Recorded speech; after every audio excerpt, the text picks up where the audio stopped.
Hey guys, this is Tesla Maniac. I've been looking around online and I see a lot of people that have issues with their Tesla and Sentry Mode. It seems a lot of people are buying cheap USB thumb drives and the drives are dying after being written to so often. These cheap thumb drives do not have the endurance that a computer SSD might have. And so I wanted to make this little video to show that there is an alternative to these thumb drives and it won't cost you much more than what you've already been paying for these cheap drives. So if you're not aware, SSDs have been dropping in price significantly over the last couple of years. At the time of this video, I can buy a 240 gig SSD drive for about $25 on Amazon shipped. They're designed for computer use, so they're perfectly fine with heavy writes and have significantly better endurance than most flash drives will have. They also have things like wear leveling and read and write caching. This is my wireless charger by Tapes, and these are the two USB connectors that power the wireless charger. So I had already been using this Y splitter. One side is power and data, the other is power only. By using this cord, I'm able to power both my wireless charger and two SSDs in my car. This red indicator shows the connector that is power only. And this is the USB to SATA connector. I actually have two different brands because I was trying them out and both work just fine. I'm using an old 120 gig SSD for music and I'm using a 240 gig SSD for Sentry.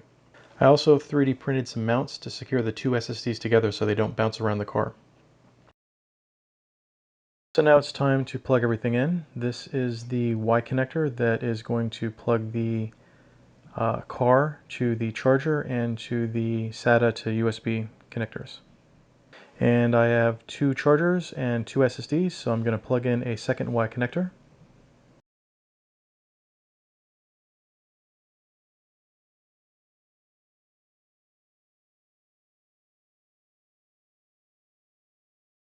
The power and data of the USB splitter is now being connected to the USB to SATA connector, which in turn connects to the SSD.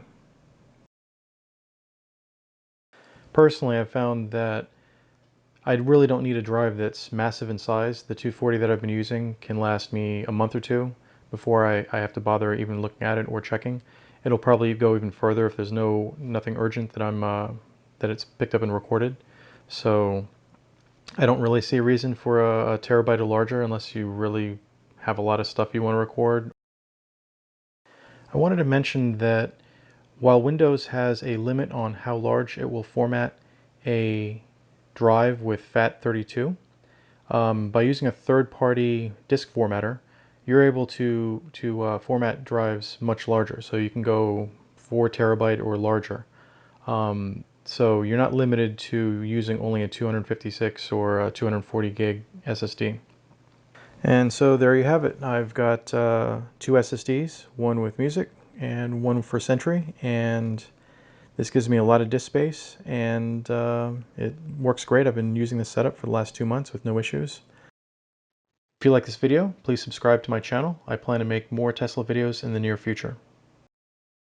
Also, if you're considering buying a Model 3, I have my affiliate link in the bottom.